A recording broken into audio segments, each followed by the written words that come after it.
शुक्रिया।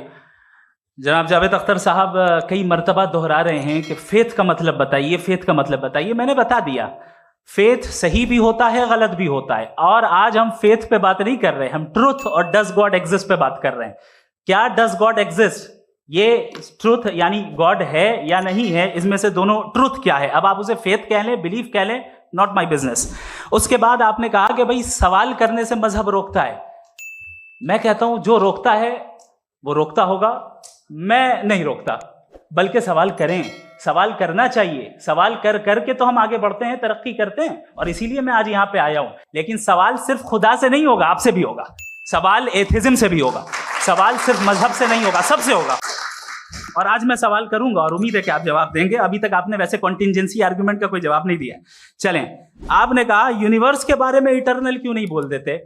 ये चूंकि लॉजिकली पॉसिबल ही नहीं है कि यूनिवर्स इटर्नल हो। यूनिवर्स एक कॉन्टिंजेंट चीज है जो टाइम एंड स्पेस के पाबंद है, टाइम एंड स्पेस से बाउंड है। जो टाइम एंड स्पेस से बाउंड होगा वो कॉन्टिंजेंट होगा, जो कॉन्टिंजेंट होगा वो उसकी बिगिनिंग हुई होगी, जिसकी बिगिनिंग हुई होगी वो इटर्नल नहीं हो सकता। ये तो कॉमन सी बात है।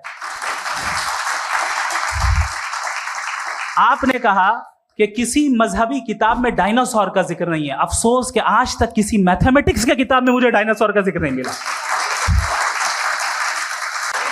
तो इसका मतलब मैथमेटिक्स की किताब बेकार है? नहीं, उसका वो टॉपिक नहीं है। रेवलेशन का और मजहबी किताबों का टॉपिक ये नहीं है कि आपको आके बताए साइकिल कैसे बनाते हैं, या आकर ये बताएं कि जो है डायनासोर कब था। वो तो मोरालिटी सिखाने आया है, गॉड के बारे में बताने आया, नॉन फिजिकल रियलिटी की हकीकत को सिखाने के लिए आया। रिलीजियन साइंस को रोकता है? नहीं रोकता। अगर रोकता है तो गलत करता है। रिलीजियन साइंटिज्म को रोकता है, जिसमें हमारे जावेद साहब मुख्तल हैं। साइंस और साइंटिज्म में फर्क है। साइंटिज्म यह है कि आप समझें कि साइंस और साइंटिफिक मेथोडोलॉजी ये नॉलेज को हासिल करने का वाहिद सोर्स ऑफ नॉलेज है। यह है साइंटिज्म। हम इसे रिजेक्ट करते हैं। हम साइंस को तो तरक्की करते हैं। भाई आप हमारी पूरी तारीख कर लें, पढ़ लें, तो आपको पता चल जाएगा। बहरहाल ये अलग टॉपिक है।